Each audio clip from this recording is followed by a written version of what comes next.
اور صحابہ نے اس کو اسی طریقے سے مانا. تو صحابہ کے اندر وہ عمل بھی آیا اور ان کے نفوس کا تزکیہ اور تصفیہ بھی ہو گیا. وہ اتنا اکمل اور کامل درجے میں ہوا کہ اس کے سامنے دنیا کی کوئی مادی چیز اس کا مقابل نہیں ہو سکتی. اور ان کے قلب و دل پر اثر انداز ہوا. جب اس طریقے سے وہ پھرے ہیں تو جہاں جہاں گئے وہاں وہاں دین قائم ہو. یہ انڈونیشیا ملیشیا کے علاقے کی بت پرست قوم تھی اور آج بھی صحابہ کے معاشرت کی جھلک ان کے معاشرے میں ہے. 1971 میں ہماری جماعت ہے. ہمارے یہاں ہے کہ الگ الگ پلیٹ اور ڈش لگائی جاتی ہے کھانے پینے. اور کیا وہی طریقہ سے ہم لوگ جماعتیں میں کھاتے ہیں. ایک بڑا وہ ہے اس میں 5 آدمی بیٹھ گئے. آپ کا پیٹ بھر گیا آپ اٹھ گئے, ان کا پیٹ بھر گیا یہ اٹھ گئے اور کھانا اس میں پڑتا ہے. ہم جب گئے تو وہاں کسٹم میں ایک سید زکریہ ان کا نام, بڑا خوبصورت آدمی, اور وہ برٹش اوورسیز جو یہ تھا اس میں ملازم تھے. وہ کارگو سیکشن کے سپرنٹینڈنٹ. تو ایک جگہ دعوت ہوئی, وہ ہندوستانی تاجر تھے, اس میں ان کو بھی مدعو کیا تھا. ہماری جماعت بھی مدعو تھی. کھانے پینے کا وہی طریقہ. اب وہ آئے تو کوئی وی آئی پی ہے ان کے لیے الگ وہ پر کچھ نہیں. اور بیچارے آئے, انہوں نے ان کے پاس ایک تھیلا تھا اس میں سے لنگی نکالی, ریڈ شرٹ میں آئے تھے, وہ نکل نکالی اس کو پہنا اور اس کے بعد دیکھا جب ایک تھالی میں جگہ بیٹھی تھی وہاں بیٹھ گئے. تو حضرات صحابہ کرام اپنے تمام اپنی دعوت کے ساتھ, اپنی عبادت کے ساتھ, اپنی معاشرت کے ساتھ, اپنی اخلاق کے ساتھ پھرے. اور جہاں جہاں پھرے وہ نقش اتنا گہرا تھا کہ آج 1400 سال کے بعد بھی اس کے تاثرات ہوئے. تو میرے دوستوں بزرگوں, یہ ایک نقل و حرکت ہے اور اس حقیقت سے کہ کوئی انکار نہیں کر سکتا. یہ جو نقل و حرکت ہو رہی ہم لوگوں کی, اس میں بنیادی دین ہے ہمارے پاس, مکمل دین نہیں ہے. مختلف شعبوں سے ہم آ رہے ہیں. ہماری ابتدائی زندگی بے دینی والی تھی. اب اس کی برکت سے کچھ دین آیا, وہ بھی مکمل نہیں ہے, لیکن یہ اس کے ساتھ بھی پھرنا اس نفع سے خالی نہیں ہے. یہ 60 70 75 سال کے قلیل مدت میں 80 سال کے یہ پوری دنیا کے اندر قائم ہو گئی. ہم 1400 سال دور ہیں, ماحول بالکل اس کے خلاف ہے, لیکن یہ محنت, یہ نقل و حرکت آج بھی اپنے اندر اثر رکھتی ہے. وہ رکھتی ہے. مولانا نور محمد صاحب میواتی, ان کو دیکھا ہے, ان کو سنا ہے. یہ حضرت مولانا الیاس صاحب رحمۃ اللہ علیہ کے خادم بھی رہے اور اسی مدرسے کے فارغ بھی تھے. باقی حدیث وغیرہ کا دور اور بڑے مدرسوں میں ہو. تو وہ فرماتے ہیں کہ ان کی جماعت انگلینڈ گئی, میواتیوں کی پہلی جماعت.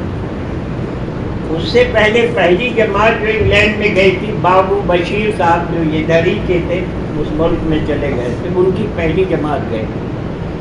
اس وقت ڈاکٹر ذاکر حسین صاحب, اللہ تعالیٰ ان کو غریق رحمت کرے, وہ کسی ایجوکیشنل کانفرنس میں گئے تھے. اور ان کو پتہ چلا تو انہوں نے اپنے طور پر اس کے لیے کچھ لوگوں کو متوجہ کیا اس کی طرف. نظام الدین آنا جانا تھا اعتماد کے خدمت سے. تو جب یہ گئی جماعت تو انہوں نے ان سے بات کیا تھا جنہوں نے ٹھہرایا تھا اپنے ہاں، ان سے بات کیا اور کہا کہ یہ جماعت جائے گی، ان سے بات کیجیے. تو ادھر سے انہوں نے کہا کہ ہیلو. تو مولانا کہتے کہ میں سمجھا کہ وہ کہہ رہے ہیں کہ ہلو، تو یہ ہلنے لگے ایسے ایسے. تو کہنے کہ ہیلو، تو کہنے کہ ارے ہل تو رہا ہوں، یہاں جگہ بھی زیادہ نہیں.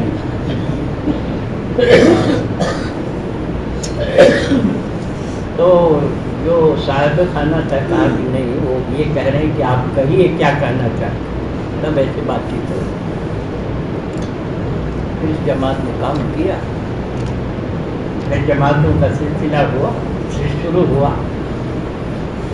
تو آج جو برطانیہ میں، فرانس میں، اٹلی میں، جرمنی میں جو کام کی شکلیں ہیں اور جن کے اندر دین کی عظمت آئی، وہ اسلامک سینٹر بنائے، مکاتب کا قیام کیا اور اسے اپنے بچوں کے آخرت کا فکر ہوا، یہ ساری چیزیں زندہ ہوئی. اس ماحول میں تو اس کا تصور نہیں کیا جاتا. تو یہ طریقہ کار اللہ نے اس دور میں کھولا اور اسی کی ضرورت ہے. یہ دین کے جو مجددین آئے ہیں، اس وقت کی جو ضرورت تھی، اس وقت کا جو مسئلہ تھا، اسی کو حل کرنے کے لیے تاکہ دین کے راستے کھل جائیں، اس پر اللہ نے ان کو بدلت بھیجا. تو اگر ان اعمال کے پر اخلاص کے ساتھ، درد کے ساتھ، فکر کے ساتھ چلے آتے تو آج بھی یہ اثر رکھتے ہیں اور حالات بدلیں گے، زندگیاں بدلیں گی، معاشرے بدلیں. ایک واقعہ اور سنا دیں اور اس کا تعلق ہمارے بہار سے ہے. غالباً یہ 60 کی دہائی کی بات ہے، سال ہمیں یاد نہیں ٹھیک سے. مشرقی پنجاب تو مسلمانوں سے خالی ہو گیا تھا، لیکن کچھ رہ گئے اس طرح سے کہ گوجر مسلمان بھی تھے، گوجر ہندو بھی تھے. وہ پرانی کچھ ہمدردیاں تھیں تو گوجروں نے گوجروں کو بنا دیا. جاٹ مسلمان بھی تھے، جاٹ ہندو بھی تھے. تو وہ پرانی اس کے اعتبار سے جاٹوں نے جاٹوں کو بنا دیا. لیکن جب یہ دور ختم ہو گیا تو انہی کی معاشرت میں رہتے تھے. ہمارے بہار سے ایک جماعت پہنچی اور بہت زیادہ پڑھے لکھے بیچارے نہیں تھے. وہ پہنچی اور اس وقت پہنچی جب ان لوگوں نے بڑا وہ ایک جلسہ کیا تھا، اس میں ان لوگوں کو مدعو کیا تھا کہ تم تو پہلے تھے ہی یہی، اب آ جاؤ. اس کے وہ بڑا جلسہ اور بڑا انتظام. یہ جب اس بستی میں پہنچی جس سے جانے والے تھے لوگ اور بستیوں کے ہوں گے، تو ان کو سمجھانے کی کوشش، انہوں نے کہا کہ نہیں ہم لوگ تو جائیں گے، وہ تو بات ہو چکی. تب یہ چلے گئے اور اس جماعت کے سمجھانے بجھانے سے وہ رکے نہیں. لیکن اس جماعت پر اللہ نے بڑا فکر دیا، غلبہ دیا. ان کے پاس سوائے رونے کے اور کچھ نہیں تھا کہ اللہ سے مانگو، اب تو کچھ مجھے کیا بچے ہاتھ میں بات سنتے نہیں. یہ چلے گئے، آئیے چلے گئے. اب یہ جماعت روتی رہی، دعا کرتی رہی کہ اللہ ان کو یہ ان میں تھوڑے کے جیسے بھی تھے اب آپ تو یہ ہاتھ سے نکل ہی جائے. اب اللہ کی قدرت، اس جلسے میں ایک آدمی آیا،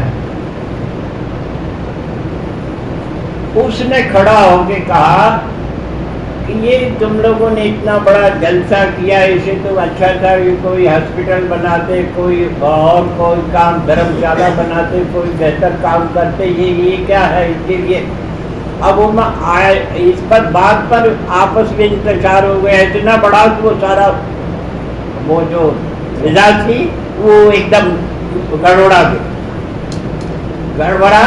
تو ان کے دل میں جو گئے تھے ان کے دل میں اللہ نے ڈالا کہ رے ان کے ہاں تو اپنا ہی انتشار ہے, کوئی کلیئر بات نہیں ہے کہ کیا ہونا چاہیے, چلو ہم لوگ جس حساب میں ویسے ہی نکل. اب یہ گیا وہ سب رونا تو اللہ سے دعا کرنا کہ اللہ اب ان کے ساتھ 2-3 دن رہے, اپنا پکاتے تھے, اپنے کھانے پینے میں وہ تو شریک رہتے تھے. اور بھی کہا کہ دیکھو یہ چیز ہے, ایسا ہے, ایمان ہے, معاشرت ہے, صبر ہے, اجر ہے, اللہ کا وعدہ یہ ہے. اب 3-4 دن محنت کیا تو ایک جماعت کھڑی ہوئی تھی اور ان کو لے کے دعوت دی. میرے دوستوں کو دیکھو یہ کام ہے, اس کو لے کے جب آدمی اخلاص کے کھڑا ہوگا تو اس کا اثر پڑنا ہی پڑنا ہے. سفر ہے شرط مسافر نواب بہت تیرے, ادا رہا شجر سائے دار راہ. اللہ بہت قدرت والے ہیں, بڑی قدرت والے. ہم سے تو ہمارے پاس جو مایا ہے, ہماری جان, ہمارا مال, وہ ہمارا اخلاص, اللہ یہ دیکھ کر جاتے ہیں. اس کو لے کے ہم اگر دنیا کے اندر پھریں گے تو اللہ اس پر نتیجہ لے کے آئیں گے. دیکھیے جس زمانے میں یہ کام کو شروع کیا گیا, غربا جن کے پاس 2 وقت کی روٹی بھی نہیں تھی, اور وہاں کہیں تو پکانے کھانے کا نہیں, اکثر بھنی ہوئی چیزیں, یہ چیزیں, یا پھر یہ کہ ستو وغیرہ باندھ کے نکلتے وہی کھاتے.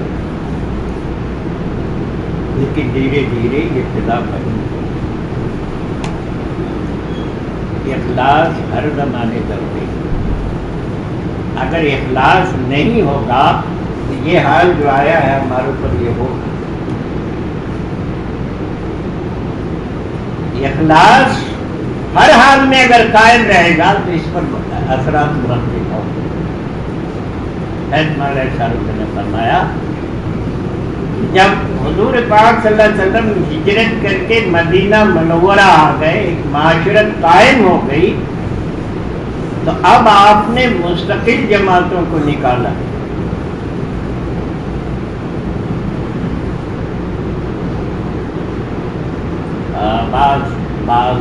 بعض اس میں آتا ہے کہ 100 جماعتیں آپ کے حیات مبارکہ میں نکالی. اچھا, اس میں کبھی فرصت کبھی چھٹی ایسے نہیں, جو تقاضا آیا گیا تو فرماتے تھے کہ خرچ بڑھ گئے اور کمائیاں کمزور ہو, کمانے کا موقع نہیں ملتا تھا. ایک دفعہ فرمایا کہ 4 مہینہ تو ضروری ہو گیا کہ سب جائے باہر. سال میں 4 مہینہ لگا رہے تھے, اور مقام پر جو رہ رہے ہیں تو آدھا دن مسجد کے تقاضے پر, آدھا دن اپنے کاروبار میں, آدھی رات مسجد کے تقاضے پر, آدھی رات اپنے بیوی بچوں میں. تو گویا 8 مہینہ کو قربانی کا آ گیا. 4 مہینہ پھر دین رجال سے باہر نکلا, اور پھر دین جو ہے تیزی سے پھیلا. حضرت ابوبکر صدیق رضی اللہ عنہ دور تک استدبار رہا, رکاوٹ رہی, پریشانیاں رہی, پھر ڈالتے رہے. لیکن حضرت عمر رضی اللہ عنہ کا دور آتے آتے آپ کے عجیب دور تک 2 لاکھ مربع بیت میں دیکھتا ہے. تو میرے دوستوں, یہ قربانی ہے. جب بھی یہ قربانی دی جائے گی اس کے اثرات آئے. جیسے یہ دن ہے, ہمیں یقین ہے کہ شام ہوگی, رات آ جائے گی, اور پھر رات کے بعد ہمیں یقین ہے کہ کل صبح ہو جائے گی, روشنی آ جائے گی. اسی طریقے سے اگر ان صفات کے ساتھ جیسے ہمارے بزرگوں نے بتایا ہے اور اس نہج کے ساتھ، اس اصول کے ساتھ اور اسی درد و فکر اور اخلاص کے ساتھ اگر یہ نقل و حرکت ہوگی تو اس کے اثرات پڑنا ہی پڑے.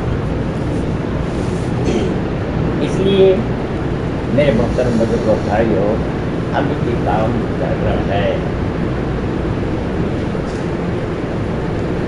ہم نے ایک موقع پر سہرسائی کا اجتماع تھا. اقبال بھائی متقدم تھے، ہم لوگ سب ہر جگہ کے ذمہ دار ان کے ساتھ تھے. جو ہے ایک پروفیسر صاحب تھے، وہ بڑا ان کا ٹیوشن بڑا زبردست ہوتا تھا. تو انہوں نے کہا کہ ہمارے پاس فرصت نہیں، یہاں سے یہاں تک اسکول اور کالج کا ہوتا ہے، پھر یہ ٹیوشن ہوتا ہے، پھر یہ ہوتا ہے، پھر یہ ہوتا ہے، پھر یہ ہوتا ہے، اور کچھ گھر کی ضرورت ہوتی ہے. تو ہمارے اقبال بھائی نے کہا اللہ ان کو بری کی رحمت کرے کہ آپ کی سب مصروفیتیں آپ کو مبارک. ہم یہ کہتے ہیں کہ اس کام کو آپ کے پاس طلباء کی بڑی تعداد آتی ہے، آپ کے پاس ایک موقع ہے، ان سے بھی مخاطب تو بات کریں. آپ کے تمام مشاغل کے ساتھ ایک مشغلہ اس کو بھی جوڑ دیں. یہ آپ کے ثواب دید پر ہے کہ ہم کہاں جوڑیں. صبح کو جوڑیں، شام کو جوڑیں، اور وہ اتوار کو جوڑیں، شنیچر کو جوڑیں. یہاں پر یہ کام ضروری ہے اور ہر امتی کے ذمہ دیا گیا ہے. اللہ نے بھی دیا ہے، اللہ نے بھی دیا ہے کنتم خیر امت اخرجت للناس تأمرون بالمعروف، یہ کہا ہے. اور اللہ کے رسول نے بھی محنت کرنے کے بعد امت کو جمع کیا تھا تو یہی بات فرمائی کہ اب یہ کام تمہارے لیے. لا نبی بعدی، میرے بعد کوئی نبی نہیں، اور لا امت بعدکم، میرے بعد تمہارے بعد کوئی امت بھی نہیں. اب یہ گاڑی قیامت تک کیسے چلے گی؟ تم چلاؤ، تمہارے بعد والے چلائیں گے، ان کے بعد والے چلائیں گے. اس کے ذمہ کام ہے یہ. اور خدائے پاک کی قسم، یہ قسم کھا کے کہی جاتی ہے کہ اگر یہ کام ہماری زندگی میں رہے گا تو ہم محفوظ رہیں گے، ورنہ دو اثر سے یہ انسان خالی نہیں رکھ سکتا. یا یہ کسی پہ اثر انداز ہوگا یا اس پر کسی کا اثر ہوگا. اگر دعوت ہماری زندگی میں نہیں ہے تو ہم دوسرے اثرات کو قبول کریں گے، یہ یقینی بات ہے. دل جلوہ گاہ محبت کسی کا جو کعبہ نہ ہوگا تو بت خانہ ہوگا. یہ ممکن ہی نہیں.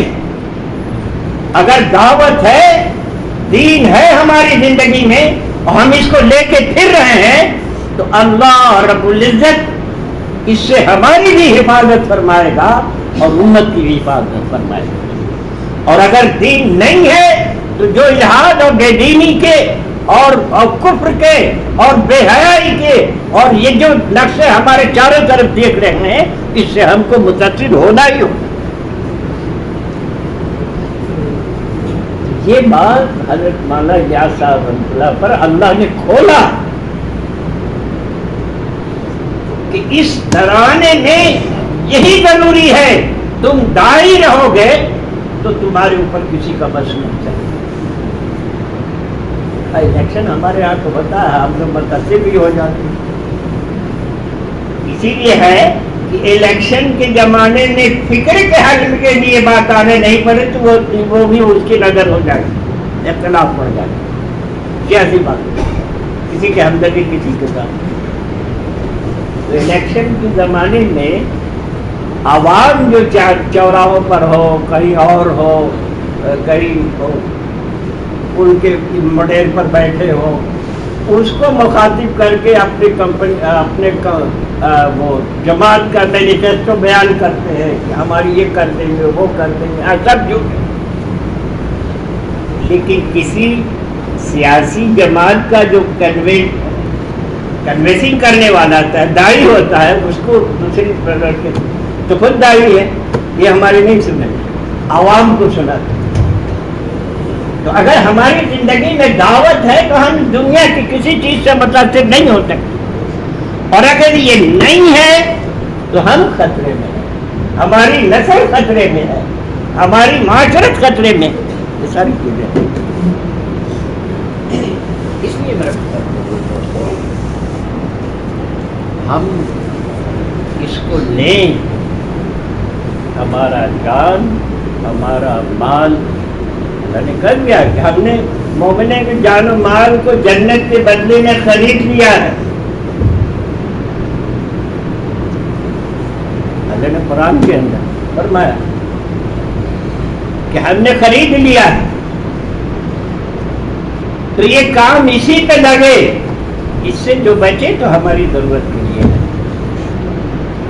صحابہ نے ایسا کیا تو دنیا نے دکھا دیا کہ اس وقت کی دین سے پہلے سب سے ذلیل قوم، اب سب سے وحشی قوم، اب سب سے خراب معاشرت والے، ان پر کوئی حکومت بھی نہیں کرنا چاہتا، لیکن وہی اپنی بچیوں کو زندہ درگور کرتے تھے۔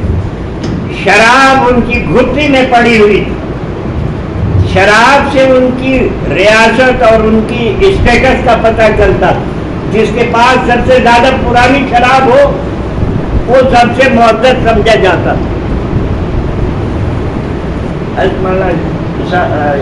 عمر صاحب رحمۃ اللہ علیہ نے ایک دفعہ فرمایا کہ شراب کے 50 نام تھے، ہمارے اردو میں تو 2 4 5 نام ہو، 50 نام۔ صبح جو شراب کو اس کا دوسرا نام، اور شام کو جو پیے دوسرا نام، رات کو پیے دوسرا نام، اور پیمانہ بھر کے پیے دوسرا، تھوڑا پیر میں 50 نام، ایسی ڈوبی ہوئی طرح۔ لیکن جب حضور پاک صلی اللہ علیہ وسلم نے محنت فرمائی، ان کے نفوس کا تزکیہ ہو گیا، ان کے قلوب کا تزکیہ ہو گیا، اور ان کا ایمان جو ہے حضور اکرم صلی اللہ علیہ وسلم کی فیض صحبت سے اس پر آ گیا، تو قربانیوں پر ایسے اٹھے کہ دنیا کی کوئی چیز ان کو متاثر نہیں کر سکتی، کسی کے نہیں ہٹا سکتی۔ تو اللہ نے